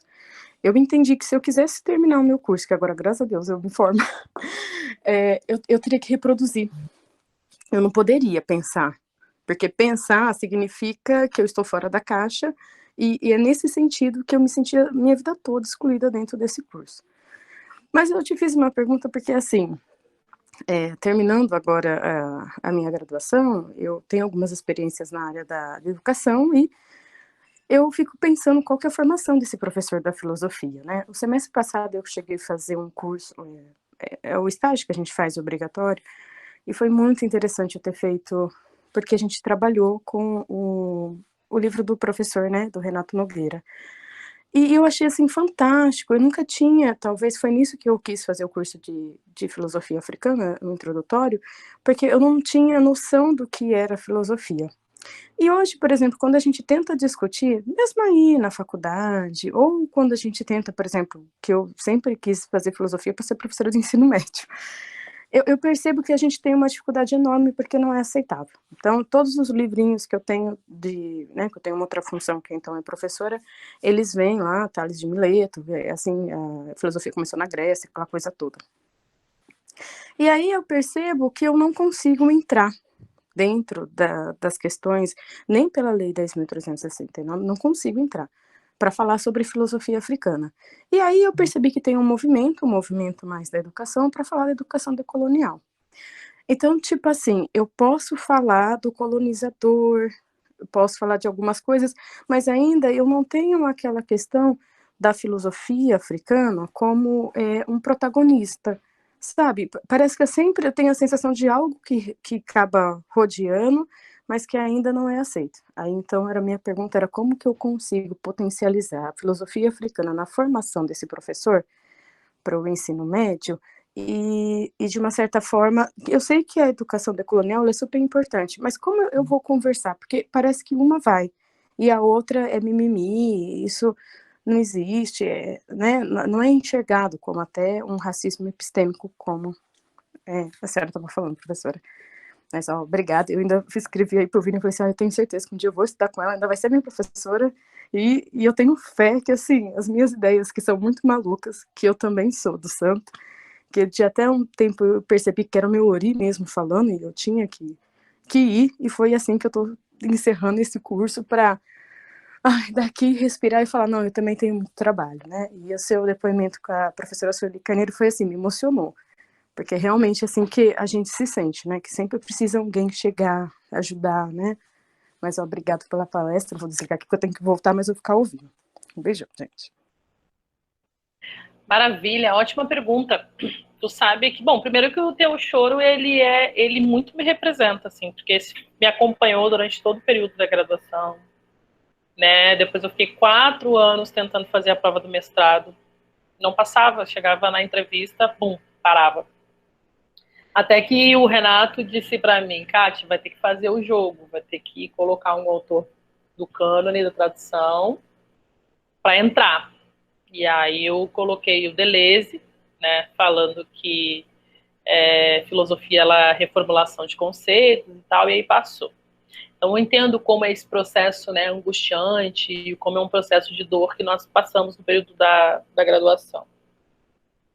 E aí, essa foi a minha investigação no mestrado, porque eu era professora do ensino médio, do fundamental e médio, estava filosofia do 5º ano ao 3º ano, numa escola privada, numa escola pública, e também era professora do pré-vestibular comunitário no subúrbio do Rio de Janeiro. Então eu peguei todas essas experiências e trouxe para esse campo da pesquisa. Uma das primeiras barreiras que nós temos para que os professores tenham acesso a esse conhecimento é porque nós não temos formações de professores, né? Então, para que a formação dos professores ela é fundamental, porque os professores são formados nessa estrutura pedagógica que nós estamos conhecendo, né? Nós temos um currículo do século XIX, né? Nós temos uma lei de 1945, que é uma lei que promulga promulgada em 1945, de como é a formatação dos livros didáticos. Então, nós usamos ainda o mesmo livro didático que foi construído nesse período. Nós temos professores que são formados dentro de uma estrutura de ensino do século XX e temos alunos do século XXI. Então, não há confluência nesses períodos históricos, né? Nós estamos formando os alunos do ensino médio com esse ensinamento do século XIX. E nós precisamos acompanhar as mudanças. Então, assim, formação para professores, ela é fundamental. Ela é o eixo central, né? Porém, essa formação de professores, ela não tem vigência, porque a própria lei não tem vigência, entende? A lei, ela é uma lei que ela é federal, ela é uma lei ela é uma lei obrigatória, mas ela é uma lei que não prevê ser sancionada. Nesse sentido, como, né, nós conseguiremos colocar, esse é o nosso grande desafio, sem contar, né, que a grande maioria, na atualidade, dos diretores de escola, 80% do quadro efetivo dos diretores de escolas no Rio de Janeiro são professores evangélicos, e também entendem que a entrada dos saberes africanos da Lei 10.639 é a entrada de religiosidade, porque essa, né, é o que fica pairando no ar, orbitando, essa informação que fica orbitando. Então, o nosso grande desafio é justamente isso, né? É trazer esse debate que seja acessível para os professores. Eu dou o curso de Introdução à Filosofia Africana, você sabe, e agora a gente montou um instituto, e a primeira ação do instituto é dar formação de filosofia africana para o quadro discente, né? E totalmente acessível, que não tem relação nenhuma com os cursos, trazendo esses professores, cobrando um preço super simbólico para a manutenção das plataformas, porque a ideia é massificar o máximo que nós conseguirmos desse ensinamento para que esse professor esteja preparado para entrar na sala de aula. Mas nós não podemos esquecer nunca que as escolas são instituições, e as instituições definem as regras do jogo na estrutura do racismo estrutural. Porque a escola, ela não forma, a escola, ela formata. A escola prepara o sujeito para a manutenção dessa estrutura que está aí posta, né? A professora Wanda Machado, num dos seus escritos, na sua dissertação de mestrado, que se chama Ire Ayó, uma epistemologia afro-brasileira, ela traz as experiências, por exemplo, dos territórios não institucionais como espaços de formação de indivíduos. Ela traz o terreiro. Mas isso, o professor Renato Nogueira, no livro também, A Filosofia Africana e a Lei 10.639, traz as rodas de samba, traz o jongo, traz a capoeira, que é o que ele dá o nome de uma filosofia de uma afroperspectiva, que traz como elas se entrecruzam, né? Filosofia, quilombo, comunidade indígena, como todas elas estão em diálogo, e é isso mesmo, é circular, para construir as filosofias em círculos que ele fala. Então, a escola, ela é um espaço que está muito a serviço dessa manutenção. Então, mudar o currículo da escola é um grande desafio, mas vamos começar mudando os profissionais discentes. Mas tem muitos profissionais discentes que não têm interesse. Então, é um grande desafio, né? A gente está falando de uma lei que nasce... Primeira indicação da lei nasce em 1932, com a Frente Negra Brasileira, e somente agora a gente consegue sancionar. Desculpa, somente agora a gente consegue aprovar. Agora que eu digo, a lei é ontem, né? Eu escrevi na dissertação sobre o percurso de como a lei foi formada. Só que a lei é isso. Então, as universidades é mais difícil ainda, porque as universidades têm autonomia. E aí, por exemplo, assim, os debates de cotas, eles ficaram estagnados durante muito tempo, durante muitas universidades. Porque como as universidades têm autonomia universitária, ela aceita se ela quiser ou não. O FRJ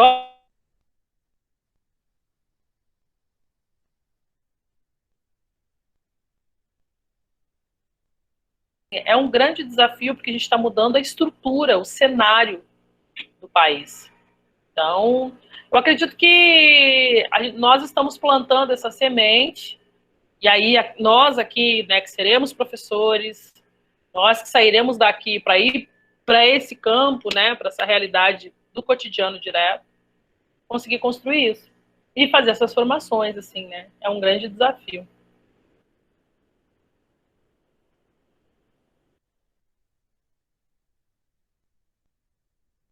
Não sei se eu te respondi.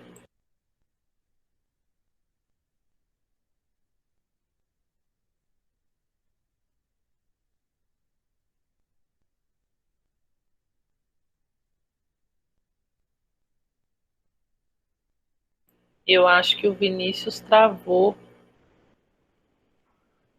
Acho que ele caiu também. Não sei se mais alguém aqui estava na fila.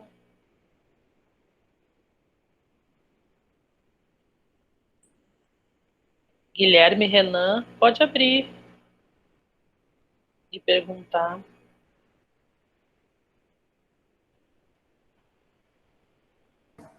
Bom dia, gente. Bom dia, professora. Primeiro, eu gostaria de parabenizar o CAFIO, a comissão organizadora desse ótimo evento. Tá muito bom, muito proveitoso, é muito bom terem falas assim assim como a professora Catiúcia falou da Sueli Carneiro, que são para mim um farol, né? São farol nesse momento, ainda mais que a gente está, que dá para a gente ter uma noção de, pelo menos, dessa trindade que a senhora falou, né, que é saber o momento anterior, o presente e o futuro. Bom, primeiro também agora quero falar meu colofé, minha bênção aos mais velhos e mais novos. Também sou de Axé, sou filho do professor Dr. Sidney Barreto Nogueira, estudo epistemicídio no IFISH.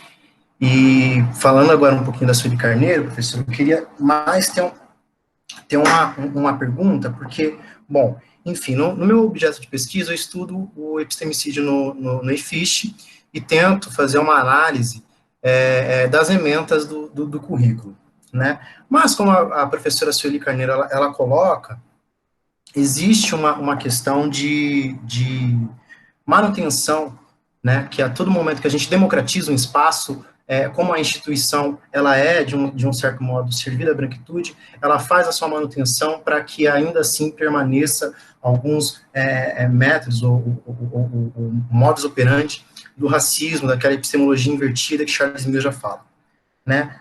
E com as cotas, esse processo, ele de uma certa maneira, ele não está mudando, né? Mas é uma democratização, mas ainda assim eu fico com um questionamento, tá, ok, democratizamos, mas para onde foi? Para onde foi esse epistemicídio? Para onde está ainda esse epistemicídio? Eu tenho uma hipótese que ainda está principalmente nos programas de pós-graduação, né, porque o cânone, assim, universitário, e é onde a gente, de fato, está construindo epistemologias, onde a gente está construindo teorias, eu acredito, né, porque na graduação a gente está no começo de uma vida universitária e a pós-graduação seria a excelência universitária. Dito isso, também pelo ensinamento do professor meu baba, Sidney, a gente tem no nosso terreiro, que é a comunidade de compreensão Eliaxé Xangô, ali em Suzano, de uma conversa sempre em roda, de uma conversa sempre de tentar trazer o terreiro numa nova perspectiva que, de um certo modo, adentra essa modernidade de um outro espaço do sujeito negro que não mais no espaço de objeto. Só que a gente sente um certo deslocamento, um certo desafio de como construir esses novos passos, né, para a construção de uma forma de saber, né, seja ele em todo o território nacional, que permita a nossa inclusão, né? E aí eu queria perguntar para a senhora, professora, quais seriam as metodologias possíveis para além, né, porque para mim o central é a questão ancestral. Ancestral, ela tá aí, mas ainda assim a gente tem desafios metodológicos, porque, de um certo modo, a gente trabalha, eu acho que numa dupla fenda, em que a gente reivindicar o nosso espaço enquanto a gente ainda está nesse mundo humano, que é um humano que não é um humano preto, que não é um sujeito negro, que não é a gente ainda não é visto como sujeito, propriamente dito. E aí eu queria saber o que a senhora vê, né, de desafios e metodologias, principalmente para o pessoal agora da graduação, então até mesmo para a pós-graduação, que a gente possa construir e a partir daí galgar novos espaços de democratização, principalmente da educação. Maravilha. Bom, primeiramente, que Ogum te abençoe e eu te dê todas as possibilidades possíveis de transformação, sua bênção. Eu como Omorixá, né? É uma pergunta bem incrível e eu também acredito que esses espaços são espaços que têm a ensinar para a academia, né? Como eu falei no Ireaió, a doutora Wanda Machado, ela fala justamente sobre isso, assim, como que você vai pegar essas epistemologias vigentes dentro do terreiro, dentro do quilombo, e você vai levar para a academia, né? O que nós precisamos com mais abrangência é a metodologia do terreiro chegar para dentro desses espaços, assim, né? Só que esses espaços são espaços de estruturas brancas, né? De estruturas embranquecidas. Então, eu acredito que a presença da filosofia africana, a presença dos ensinos africanos nos departamentos de filosofia, trazem um outro molde de produção de conhecimento, um outro método de produção de conhecimento, que não é necessariamente esse método que nós estamos adaptados a ver, né? Mas que você tem como produção de filosofia, peraí, ligaram aqui, desculpa. Como produção de filosofia, o corpo. A própria Wanda Machado diz que não se faz conhecimento sem você colocar o corpo. Não se faz conhecimento sem você colocar a experiência. E tudo isso precisa dialogar com os departamentos de filosofia. Se filosofia é estudo do ser, como que você não vai trazer a experiência do cotidiano? Como que você não vai trazer a metodologia, esse método que está ancorado nas práticas da realidade do chão desses espaços? Agora, tem uma coisa que a professora Sônia, que acabou de entrar, diz, tem que também entender se a gente quer fazer essa mudança por dentro dessas instituições. Tem que entender se o único caminho possível são essas instituições. Eu cada vez mais tenho acreditado que essas instituições, elas instrumentalizam o que nós faremos nos territórios, que também são territórios que constroem epistemologias válidas. Como os terreiros, os quilombos, a capoeira, o jongo, o samba, as favelas. Todos esses espaços constroem epistemologias. Só que se a gente ficar também à mercê dessa estrutura, que é essa estrutura organizada para a manutenção de tudo que está aí, acredito que a gente não avance muito. Agora, para quem está chegando agora, e eu sempre falo que quem está chegando agora nos cursos de filosofia é muito mais privilegiado do que quando eu fiz filosofia. Quando o Renato fez filosofia, o Renato falou para mim, você é muito mais privilegiada que eu tive que estudar Schopenhauer. Não que eu não goste. Gosto bastante, ele fala, mas eu tinha outras coisas que eu tinha interesse, do que Sueli Carneiro, que antecede o Renato. Né? Hoje nós temos a possibilidade de ter espaços como esse.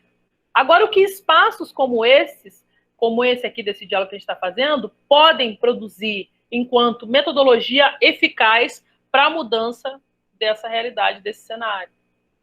Então, uma resposta pronta, Guilherme, para te dar, fechadinha, eu não tenho. Mas o que eu tenho para te dizer é que a metodologia não será da universidade para fora. É a universidade que vai ter que buscar isso fora para dentro. e também tentar pensar esses espaços como espaços de produção de conhecimento. Porque é isso que a gente vem defendendo na filosofia africana, né? Quando alguém disse ali, eu não sou filósofo, sou... É isso que o Gobenga, por exemplo, está dizendo. Todo ser que pensa produz filosofia. Então, todos os espaços são espaços de produção de conhecimento. Te aconselho a ler Ire Ayó, uma epistemologia afro-brasileira da Iavanda Machado, que é doutora, mas é Iaebé, da minha família de Axé, Lexel Pó-Fonjá, Salvador. E ela entra no terreiro e ela traz a experiência do terreiro, ela traz no chão do terreiro, ele foi até reeditado agora, esse livro dela.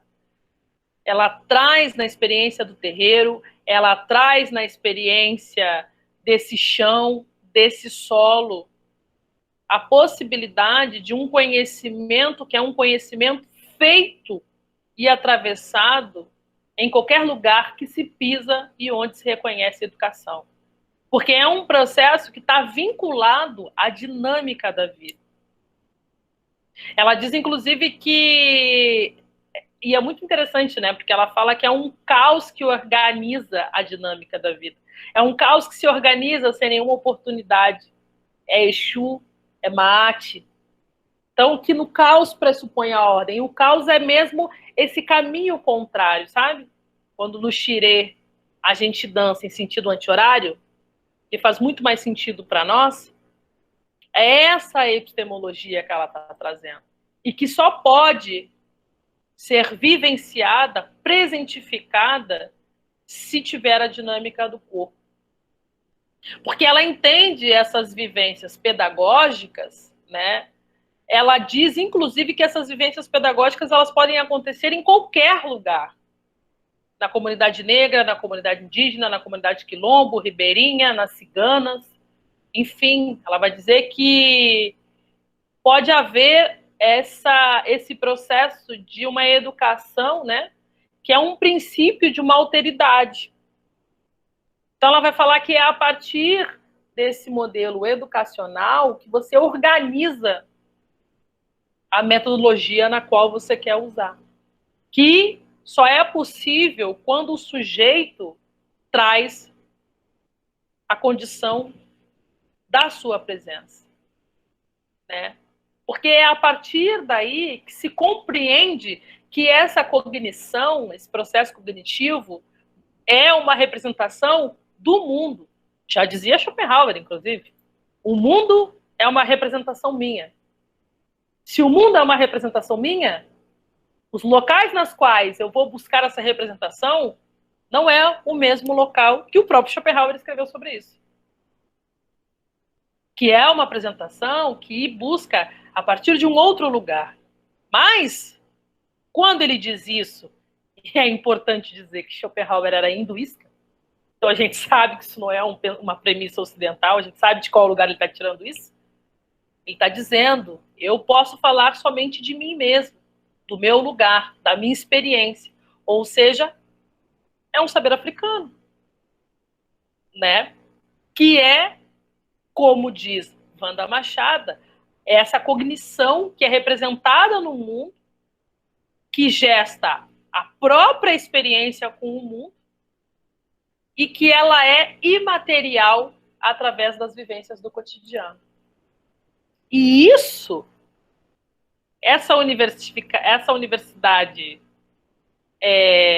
fechada, cheia de concreto, cheia de vícios, não vai conseguir dimensionar. Não vai conseguir dar conta. Então, o desafio de quem está aqui é apresentar essa outra proposta. Por isso que a filosofia africana é fundamental, porque ela vai destituir esse status hegemônico do pensamento, dessa metodologia e dessa epistemologia. Não sei se eu te respondi, mas eu acredito que esse é um dos caminhos. Totalmente. E nós, como seres, né, meu amor, que cultuamos Exu, a gente sabe, né, que é um outro lugar. Sou uma mulher nascida de um ventre de uma mulher de Oiá, que está aqui, Nunca tive outra espiritualidade, graças a Exu. Sou raspada para Ogum há mais de uma década. E sou de Euá, né? Então, para mim, o caminho ele abre possibilidades.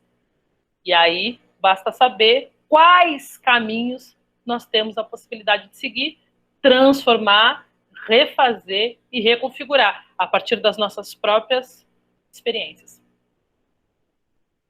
Muito obrigado, professora. Xangô abençoe também. Axé.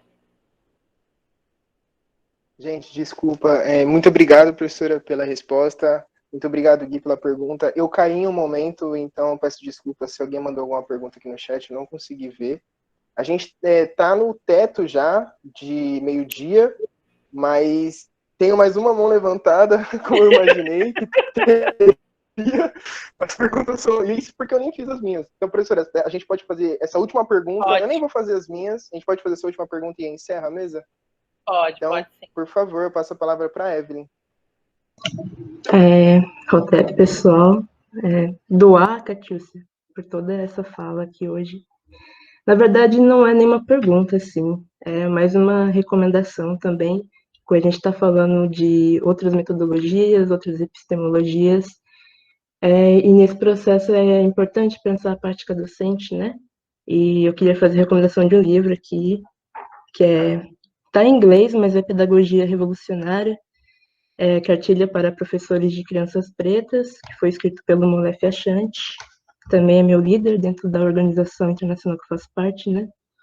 E, assim, eu acredito que, para além da gente buscar essas epistemologias nossas, que tem mais a ver com a gente, é importante que também na nossa conduta enquanto ser, talvez até ontologicamente, a gente rompa com o Ocidente, né? Não adianta a gente procurar epistemologias pretas e continuar agindo como em conivência com a hegemonia ocidental, nosso método de ser, né? Então, eu só queria agradecer mesmo a presença da Catiúcia e fazer essa recomendação para vocês. E sempre procurem mesmo as nossas coisas, nesse sentido também de resgate ancestral, porque tudo já está dado aí, né? Não existe novidade. A gente só precisa retomar o que já foi feito antes, né? Acredito que a nossa geração tem um grande papel nesse sentido. Então, isso. Doar. Doar, minha irmã Xanhotep. Bom, o Dr. Molefe dispensa apresentações, né? O Dr. Molefe é o meu centro, assim, foi a pessoa que me trouxe de volta, assim, né? Fico muito feliz em ter tido nessa vida a possibilidade de conhecer o Dr. Molefe e ler o Dr. Molefe. E o que a Evelyn traz é de uma lucidez sem igual. A proposta da filosofia africana é justamente essa. Não é só mudar a sua localização, é mudar a si mesmo, seu epicentro, a sua referência. Ontem, na reunião do Laboratório Germar, João Cabral, que está aqui, estava falando que não faz sentido para nós esse lugar da refutação, né? Que é uma prática filosófica ocidental. E aí, por que não faz sentido para nós? Porque nós somos um outro eixo, nós estamos debruçados a um outro caminho, a um outro paradigma, a uma outra localização. Né? É por isso, por exemplo, que o mulherismo africana não vai gastar energia destituindo alguém, é porque ela é a partir de um outro eixo. Filosofia africana é a mesma coisa. Eu não quero refutar o que o Kant fez, porque o Kant parte da sua localização, do que é pensado para ele, para a sua estrutura. Eu quero investigar o que provém da África e como esse ensinamento está presente no nosso território, que é o nosso corpo, que traz essa experiência territorial e se presentifica nas nossas ações, nas nossas metodologias. Para isso, a gente precisa mudar a forma de compreensão de mundo. É isso que a afrocentricidade nos convida a fazer. Né? E quando tu muda essa localização, aí tu consegue compreender o quanto filosofia africana faz sentido e todas as epistemologias construídas pelo nosso povo. Então, isso é muito fundamental, é a chave mesmo, é a troca. Ramose, quando diz caminho ao sul, é porque a vida inteira nós somos condicionados a caminhar ao norte, a nortear o nosso pensamento. Vamos experimentar sulear, fazer um caminho distinto, um caminho ao contrário, por outros locais, outras narrativas e outros berços civilizatórios, como fala o Shekentar. E nós temos o berço sul, que é a possibilidade de nos reconfigurar. E lá tem respostas que ainda nem foram acessadas, mas estão disponíveis para nós. Então, é isso. E esse livro do Ashanti é muito bom, esse texto do Ashanti é muito bom.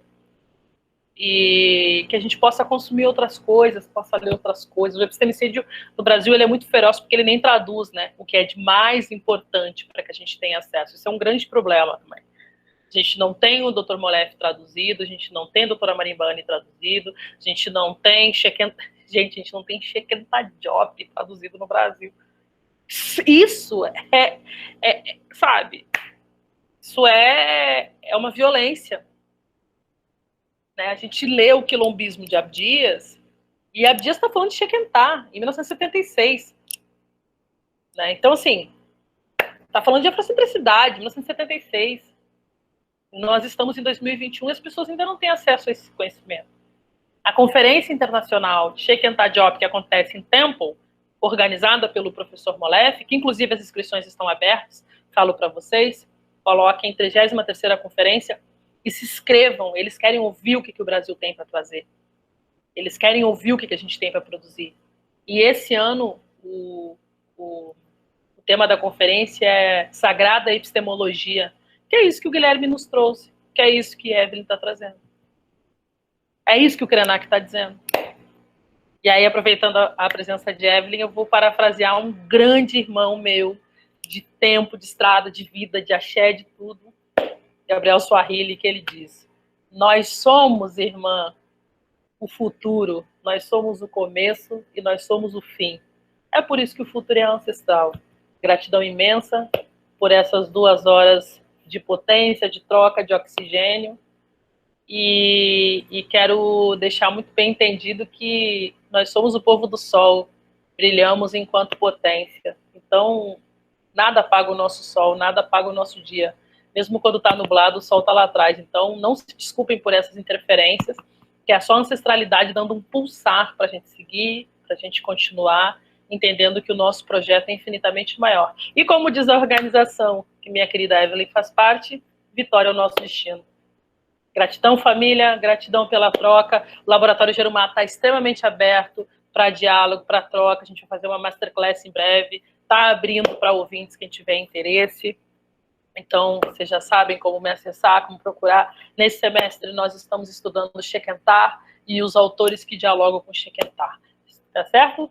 Beijo. Obrigada, Vinícius. Obrigada a todas as pessoas que me receberam aqui. Eu espero, em nome de Omulu, que é meio-dia agora, que o Omulu nos proteja, que o Omulu nos dê saúde, que abençoe todo mundo que está aqui, as famílias de vocês, que essa pandemia passe rapidamente e que muito em breve a gente consiga fazer encontros como esses, presenciais, para trocar todo esse axé que está fervilhando dentro de nós. Gratidão, gratidão. Hotep, família. Muito obrigado, professora. Muito obrigado pela disposição, muito obrigado pela troca. É um prazer imenso ouvir a senhora. Foi uma troca muito enriquecedora.